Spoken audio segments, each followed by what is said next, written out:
जंगल की धुंध में से सूरज की किरणें जीवन जगाती है। जंगल की गहराई में धातु की गूंज, कोई जीवन जाग रहा है। कांस्य धारियों वाली बाघिन सूर्य रेखा यांत्रिक प्रकाश से दमकती है। आधावन औषधीय पौधों की खोज में जंगल में प्रवेश करता है। सूर्य रेखा की आंखों में झलकता है मानव का शुद्ध हृदय।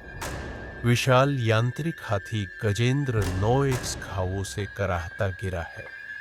सूर्य रेखा ने अपनी किरणों से गजेंद्र के घाव भर दिए। आसमान से उतरे शिकारी ड्रोन, प्राचीन युद्ध यंत्र जागे। सूर्य रेखा की दहाड़ से प्रकृति का स्वर गूंज उठा। प्राचीन मंदिर के नीचे छिपा द्वार उजाले में चमका।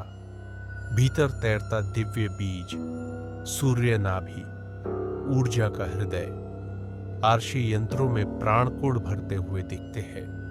पुराना गुरु वैकुंठन यांत्रिक शरीर में लौट आया।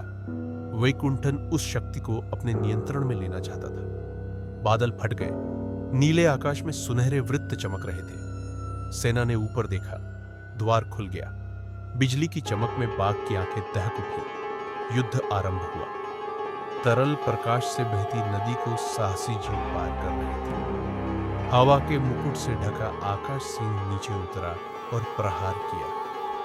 युद्ध के बीच धरती का, पृथ्वी का हृदय धड़कने लगा। धरती के भीतर गुप्त शिल्पगृह प्रकाश से दमक उठा।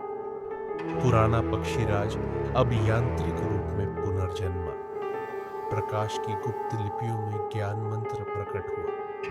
आकाश काली अग्नि से जल उठा। युद्ध उग्र हो गया।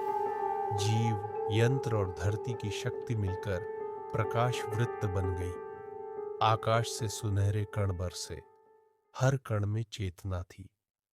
धातु जड़ों वाला यंत्र वृक्ष प्रकाश से भर गया। पर्वत के भीतर का प्रकाश हृदय धीरे धीरे खुल गया। प्राचीन लिपि से जीवन कण निकले और तारों में बदल गए। जीव और यंत्र एक सांस बनकर नई चेतना बने। अनंत सागर प्रकाश तरंगों की संगीत बन गया। सब स्थिर हो गया। प्रकाश ध्वनि मौन हुई। आत्मा बोली।